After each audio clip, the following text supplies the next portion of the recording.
नमस्कार मंडळी. तर कमळी या मालिकेमध्ये आपल्याला पुढे जबरदस्त असा ट्विस्ट बघायला मिळणार आहे.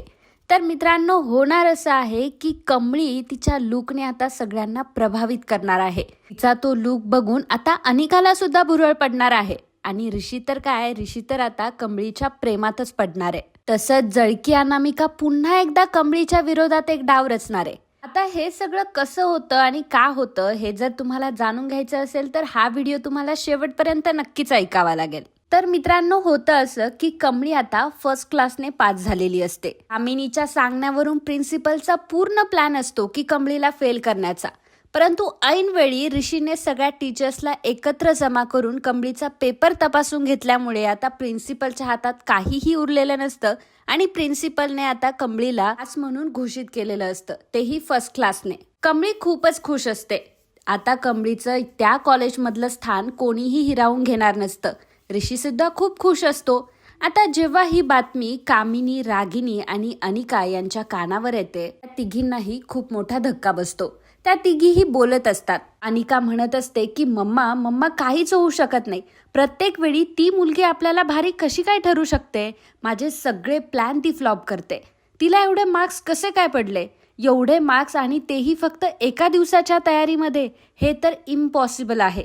मग हे सगळं झालं तर झालं कसं काय? मला माहिती आहे की या सगळ्यामध्ये नक्कीच ऋषीने तिला मदत केली असणार. मला काही कळत नाही आजकाल हा ऋषी तिच्या मागे का जातोय. मम्मा, मला खूप त्रास होतो या सगळ्या गोष्टीचा. तेव्हा रागिनी तिला शांत करण्याचा प्रयत्न करत असते, परंतु अनिका काही एक ऐकत नसते. अनिका म्हणत असते की प्रत्येक वेळी माझ्यासोबत असं का होतं? मी त्या मुलीसोबत लढायला जाते तर प्रत्येक वेळी हार मलाच का पत्करावी लागते? अनिका रडत असते. अनिकाचे हेच अश्रू कामिनीला काही बघवत नसतात. तेव्हा कामिनी अनिकाला म्हणते की अनिका, रडण्याची काही एक गरज नाही. आपण रडवायला जन्माला आलेलोय, रडायला नाही. त्यामुळे ज्याने कोणी तुला त्रास दिलाय, जी कोण आहे ना ती कमळी, आता तिला धडा शिकवल्याशिवाय आपण गप्प बसायचं नाही. ठीक आहे, ती या परीक्षेत पास झाली असेल, डिस्टिंक्शन मध्ये आलेली असेल, म्हणून काय झालं? आपण तिला त्रास द्यायचं अजिबात कमी करायचं नाही. आता आपण असं काहीतरी करायचं ना की ती स्वतःहून हे कॉलेज सोडून निघून गेली पाहिजे. तर अनिका म्हणते की असं काय करू शकतो आपण? मग कामिनी तिला सांगते की फ्रेशर्स पार्टी जवळ येते ना, फ्रेशर्स पार्टीला तुला असा धमाका करायचा आहे ना की ती कमळी स्वतःला कंटाळून आता इथून निघून जाईल. कामिनीने अनिकाला प्लॅन समजावून सांगितलेला असतो, त्यामुळे अनिका खूपच खुश झालेली असते. तर दुसऱ्या दिवशी कमळी आणि निंगी दोघीही कॉलेजात आलेल्या असतात. तर नोटीस बोर्डच्या बाहेर खूप गर्दी असते. त्याच वेळी तिथे एक मुलगा येतो आणि तो कमळीला म्हणतो की काय ग कमळी, तू तर खूपच हुशार निघालीस. नाही म्हणजे तुझं नाव फ्रेशर्स पार्टीच्या पार्टिसिपंट मध्ये आहे. काय ग, तू काय शो सगळ्यांसमोर सादर करणार आहे? नाही, तसंही तू फर्स्ट क्लासने आता पास झालीये म्हटल्यावर तुझ्यात काही ना काहीतरी टॅलेंट तर असणारच आहे. आता कमळीने स्वतःहून फ्रेशर्स पार्टीच्या पार्टिसिपंट मध्ये अजिबात नाव दिलेलं नसतं आणि तिला फ्रेशर्स पार्टीमध्ये इन्व्हॉल्व देखील व्हायचं नसतं. जेव्हा त्या मुलाचं बोलणं ती ऐकते तेव्हा लगेचच नोटीस बोर्डकडे धाव घेते. तर खरंच तिचं नाव नोटीस बोर्डवर लागलेलं असतं आणि फ्रेशर्स पार्टीच्या पार्टिसिपंटमध्ये तिचं देखील नाव असतं. हे बघून तिला धक्काच बसतो.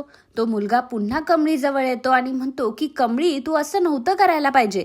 अगं, तुला माहितीये का, यावेळी कॉम्पिटिशनमध्ये अनिका आहे आणि अनिका जर कॉम्पिटिशनमध्ये असेल तर कोणाचा काही ठाव ठिकाणा लागूच शकत नाही आणि तू कशाला उगाचच फ्रेशर्स पार्टीमध्ये नाव दिलं? आता कमळी घाबरते, कारण कमळीने ते नाव दिलेलंच नसतं. कमळीला पहिला प्रश्न पडलेला असतो की हे नाव इथे कसं काय आलं माझं? त्याच वेळी अनिका तिथे येते. अनिका कमळीला म्हणते की काय कमळी, घाबरलीस का? म्हणजे मी कॉम्पिटिशनमध्ये आहे म्हणून आता तुला तुझं नाव मागे वगैरे घ्यायचंय का? तेव्हा कमळी म्हणते की पहिली गोष्ट म्हणजे मी नाव दिलेलंच नव्हतं. तेव्हा अनिका म्हणते की मग आता तुझं नाव आलंय, आता तुला भीती वाटते का की मी पण कॉम्पिटिशनमध्ये उभी आहे? खरं तर त्या अनिकाच्या नादाला कमळीला अजिबात लागायचं नसतं, कारण तिला चांगलंच माहीत असतं की ही मुलगी काय आहे आणि छोटीशी गोष्ट पण किती मोठी करू शकते. त्यामुळे आता कमळी तिथून निघण्याचा प्रयत्न करत असते, तिथून जाण्याचा प्रयत्न करत असते. निंगी आणि कमळी जेव्हा तिथून निघून जात असतात तेव्हा अनिका लगेच तिला चिडवते आणि म्हणते की काय ग, तुझ्यात तर खूप हिंमत आहे ना. नाही, मला वाटलं होतं की जेव्हा तू त्या सिद्धटेक गावावरून इथे परत आली तेव्हा तुझ्या आईने निदान तुझ्या बॅग मध्ये थोडीशी हिम्मत तरी पॅक करून दिली असेल. नाही, तेव्हा खूपच हिम्मत दाखवते जिकडे तिकडे. आता काय हिम्मत दाखवत नाहीये? कारण मी कॉम्पिटिशन मध्ये उभी आहे म्हणून ना? तुला माझी भीती वाटते ना? आता मात्र कमळीला अनिकाचा खूप राग येत असतो, कारण तिने आईला मध्ये आणलेलं असतं.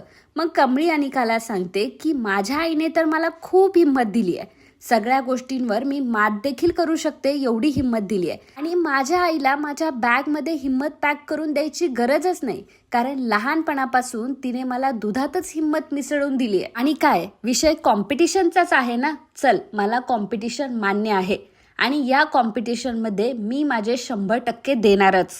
कमळीने अनिकाचं हे चॅलेंज ऍक्सेप्ट केलेलं असतं आणि कमळी आणि निंगी तिथून निघून जातात. दुसऱ्या दिवशी रात्रीच्या वेळी फ्रेशर्स पार्टी असते. आता फ्रेशर्स पार्टीला सर्वजण एका ठिकाणी जमा झालेले असतात, कारण कॉलेजने एक प्लेस ठरवलेलं असतं आणि त्या ठिकाणी फ्रेशर्स पार्टी होणार असते. सर्वजण खूप उत्सुक असतात, फ्रेशर्स पार्टीला आलेले असतात. ऋषी ऑलरेडी तिथे गेलेला असतो, कारण ऋषीकडे सगळं मॅनेजमेंट असतं. सर्वजण फ्रेशर्स पार्टीला अगदी छान छान कपडे घालून आलेले असतात. कमळी आणि निंगी तिथे येतात. तर कमळी अतिशय साधा ड्रेस तिने घातलेला असतो, जो की तिचा नेहमीप्रमाणे ड्रेस असतो. तिला त्या ड्रेसमध्ये बघून ऋषीला खूप आश्चर्य वाटतं. ऋषी मनात विचार करतो की आज एवढी मोठी कॉम्पिटिशन आहे, आज फ्रेशर्स पार्टी आहे, प्रत्येकाने नवीन ड्रेस घातलेत, परंतु कमळी मात्र साध्याच ड्रेसवर आहे. आणि खरं तर हाच कमळीचा साधेपणा मला खूप आवडतो. कमळी ऋषीसोबत बोलते, ऋषीला विचारते की तुम्ही इथे काय करताय सर? तेव्हा ऋषी म्हणतो की तुमच्या फ्रेशर्स पार्टीचं सगळं मॅनेजमेंट माझ्याकडे आहे, त्यामुळे हे सगळं मॅनेजमेंट मीच करणार आहे आणि अँकरिंग सुद्धा मीच करणार आहे. हे ऐकून कमळीला खूप आनंद होतो. मग ऋषी कमळीला म्हणतो की कमळी, मला तुझा हात दे. असं म्हटल्यावर कमळी जरा विचार करू लागते की ऋषी सर असं का म्हणताय, आणि एकतर ऋषी कमळीकडेच बघत असतो. कमळीला काही कळत नसतं. मग ऋषी तिला म्हणतो की मला तुझ्या हातावर स्टॅम्प लावायचा आहे. असं म्हटल्यावर कमळी हसते आणि ऋषीच्या हातात हात देते. ऋषी कमळीच्या हातावर स्टॅम्प लावतो आणि कमळीकडेच बघत असतो. कमळी निघून जाते तरी सुद्धा तो कमळीकडेच बघत असतो. नंतर अनिका, रागिनी आणि कामिनी तिथे येतात. अनिकाने बघितलेलं असतं की ऋषी कशा प्रकारे त्या कमळीकडे बघत होता. तिला ते अजिबात आवडलेलं नसतं, परंतु ती विचार करते की जाऊ दे, या सगळ्यात मला आता वेळ घालवायचा नाहीये, कारण मला माझ्या कॉम्पिटिशनची तयारी करायची आहे. म्हणून अनिका तिथून निघून जाते. तर अनिकाने स्वतःची प्रायव्हेट रूम तिथे घेतलेली असते. तिचा स्वतःचा मेकअप आर्टिस्ट तिने तिथे बोलवलेला असतो आणि स्वतःची मेकअप रूम तिने अफोर्ड केलेली असते. बाकीच्या सर्व मुलांसाठी, पार्टिसिपंटसाठी एक वेगळी मेकअप रूम असते आणि त्यामध्ये सगळे तयार होणार असतात. परंतु अनिकाची मेकअप रूम मात्र पूर्णपणे वेगळी असते, जी की तिच्या स्वतःची असते, तिने स्वतः घेतलेली असते. आता ही गोष्ट कमळीला आणि निंगीला माहीत नसते. कमळी आणि निंगी नेमकी त्यावेळी तिच्या मेकअप रूम मध्ये येतात. आरशातून अनिका कमळीला बघते. लगेचच कमळीचा अपमान करायला लागते आणि म्हणते की तुझी हिम्मत कशी काय झाली? तू माझ्या मेकअप रूम मध्ये आलीच कशी काय? हा मेकअप रूम मी माझ्या पैशाने विकत घेतलाय आणि हा मेकअप आर्टिस्ट सुद्धा. इथे तुझं काही काम नाहीये, इथे फक्त माझा मेकअप होणार आहे. तेव्हा निंगी म्हणते की कमळी सुद्धा पार्टिसिपंट आहे, तिला सुद्धा मेकअप करायचा आहे. तर अनिकाच्या मैत्रिणी म्हणतात की मग तिला मेकअप करायचा आहे तर मेकअप रूम मध्ये जाणार, जी सगळ्यांची कॉमन रूम आहे. इथे काय? तर कमळी निंगीला म्हणते की जाऊ दे निंगी, आपण वाद घालायला नको, आपण इथून निघून जाऊयात. कमळी आणि निंगी तिथून जायला लागतात. त्याच वेळी अनिका कमळीला थांबवते आणि म्हणते की थांब कमळी. असं म्हणत अनिका आता तिच्याकडची एक लिपस्टिक कमळीच्या अंगावर फेकते आणि म्हणते की घे, तुला भीक म्हणून दिली आहे, तुला लागेल. तसंही तुझ्याकडे काही मेकअप तर नसेल ना, त्यामुळे जर तुला काही गरज लागली तर ही लिपस्टिक वापर. आणि हो, माझा जर काही उरला सुरलेला मेकअप आहे ना, तो जर वाटला तर मी तुला देऊन टाकेल. कमळी म्हणते की मला त्याची काही गरज नाहीये. कमळी आणि निंगी दोघीही तिथून निघून जातात. परंतु कमळीचं आणि अनिकाचं हे कॉन्व्हर्सेशन प्राजक्ताने ऐकलेलं असतं. प्राजक्ताला फार वाईट वाटतं की ही अनिका कमळीसोबत अशी का वागते. म्हणून प्राजक्ता आता कमळीकडे जाते आणि कमळीला म्हणते की कमळी, तू अजिबात टेन्शन घेऊ नको, तुझा मेकअप मी करून देईन. असं म्हटल्यावर कमळी खूप खुश होते आणि प्राजक्ताला म्हणते की आतापर्यंत तू मला खूप मदत केली आहे आणि तुम्ही खरंच खूप चांगल्या आहात. तर प्राजक्ताने आता कमळीचा खूप छान असा मेकअप केलेला असतो. कमळी अगदी महाराष्ट्रीयन पद्धतीने रेडी झालेली असते. छान अशी साडी नेसलेली असते आणि अतिशय सुंदर ती दिसत असते. अगदी साधी वेशभूषा असते तिची, तरीसुद्धा ती खूप उठून दिसत असते. तर अनिकाला वाटत असतं की कमळी काही चांगली दिसणार नाही आणि सगळ्यांमध्ये मीच छान दिसेल, मीच उठून दिसेल. परंतु जेव्हा कमळी ही मेकअप रूममधून बाहेर येते आणि स्टेजकडे येत असते, तेव्हा मात्र अनिकाचे अगदी डोळे भारावून गेलेले असतात. अनिका कमळीकडे बघतच असते, कारण सर्वच लोक कमळीकडे बघत असतात. एवढी कमळी सुंदर दिसत असते. कमळीचे कपडे फुल असतात. कमळी तरीसुद्धा त्या कपड्यांमध्ये खूप सुंदर दिसत असते, साधी दिसत असते. आणि ऋषी तर अगदी तिच्या प्रेमातच पडलेला असतो. ऋषी तर कमळीकडे टक लावून बघत असतो आणि अनिका ऋषीला बघत असते की ऋषी कमळीकडे बघतोय. त्यामुळे अनिकाला खूप त्रास होत असतो या सगळ्या गोष्टीचा. आणि पुन्हा एकदा ही कमळीच जिंकली म्हणून तिला खूप राग आलेला असतो. तर आता कमळीच्या विरोधात अनिका एक खूप मोठं पाऊल उचलणार आहे, खूप मोठी एक गोष्ट करणार आहे, जेणेकरून कमळी या कॉम्पिटिशनचा भागच नसेल. परंतु आपली कमळी सुद्धा काही कमी नसणार आहे मित्रांनो, कारण तिच्या मागे ऋषीचा हात आहे की अनिकाच्या मागे नाहीये. आपल्या पुढच्या ट्विस्ट एपिसोडमध्ये आपण बघणार आहोत की अनिकाने असं कमळीच्या विरोधात काय प्लॅन केलाय आणि कमळी त्यावर मात करून तिने तिचा परफॉर्मन्स कसा दिलाय, सोबतच काय काय घडणार आहे हे सगळं आपण नेक्स्ट एपिसोडमध्ये डिस्कस करणार आहोत.